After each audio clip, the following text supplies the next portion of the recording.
আপনার ভিডিওর ভিউ আসছে না, 10-12টি ভিউ আসছে, সঠিক ট্যাগ সার্চ করুন, আপনার ভিডিও নিশ্চয়ই ভিউ আসবে। চলুন আপনারা প্রথমে ওয়াইটি স্টুডিওটায় অ্যাপটি ওপেন করুন। আমি আমারটা ওপেন করে আপনাদেরকে দেখাচ্ছি। এই অ্যাপটি আসার পরে আপনারা এই যে কন্টেন্টে টাচ করুন। দেখুন এরকম পাশে 3 ডট আছে, এই 3 ডটটায় টাচ করুন। এডিট অপশানটা যে আছে না, এটার ওপরে টাচ করুন। দেখুন এর নিচে মোর অপশান, এটার ওপরে টাচ করুন। দেখুন আমার এই যে ট্যাগগুলো আমি অ্যাটাচ করেছি ভিডিওর মধ্যে, আমার ভিডিওটা 300-350টা মোটামুটি ভিউ আসছে। এই ট্যাগগুলো আমি কোথা থেকে পেলাম? নিজের মন থেকে লিখলে হবে না, এই ট্যাগগুলো কোনো অ্যাপ থেকে বা কোনো ওয়েবসাইট থেকে নিলে হবে না, এটা ইউটিউব থেকেই আপনাকে নিতে হবে।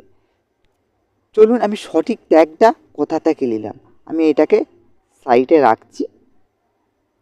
প্রথমে তোমরা ইউটিউব যে অ্যাপটি আছে, ইউটিউব অ্যাপটির ওপরে আপনারা চলে যান। আমি ইউটিউবটাই টাচ করলাম। আসার পরে এই দেখবে নিচের কর্নারে আপনার এই লোগোটা যে আছে, এটার ওপরে টাচ করুন। দেখবেন এরকম পাশে একটা অপর দিকে বর্ডার আছে, এটাকে স্ক্রল করে একটু সরিয়ে নেবেন। এই যে টানন এই যে লেখাটি আছে না, এটার ওপরে টাচ করুন। দেখুন এরকম ইন্টারফেসটা চলে আসবে, একটা ফ্রেশ ইউটিউব চলে আসবে। তো এখানে আপনারা এই যে সার্চ ইউটিউব, এটার ওপরে টাচ করুন। ধরুন আপনার ভিডিওটা যেই রিলেটেড ভিডিও হোক না কেন, আপনি এখানে ধরুন আমি একটা এক্সাম্পল আপনাদেরকে দেখাচ্ছি আমি কীভাবে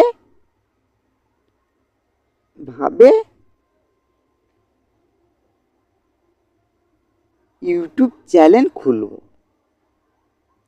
দেখুন এইটা আমি লিখলাম, নিচে দেখুন আমাকে কত অপশন দিয়েছে, কিভাবে ইউটিউব চ্যানেল খুলব, কিভাবে ইউটিউব চ্যানেল খুলব 2024, এইভাবে অনেক অপশন দিয়েছি। এটাই হচ্ছে আসল ট্যাগ। এইটা আপনারা এখান থেকে দেখে দেখে আপনারা এই ওয়াইটি স্টুডিওয় এখানে বসিয়ে দেবেন। তারপরে আপনারা এখান থেকে ভিডিওটা পাবলিশ করুন। এবার ওয়াইটি স্টুডিওয় মাঝে মাঝে চেক করতে থাকুন, নিশ্চয়ই ভিডিও ভিউ আসবে। আজকের ভিডিওটা এই পর্যন্তই। পরবর্তী নেক্সট ভিডিওর জন্য অপেক্ষা করুন। আর চ্যানেলটিকে লাইক সাবস্ক্রাইব করে পাশে থাকুন, কমেন্টে মতামত দিন। আপনারা সুস্থ থাকুন।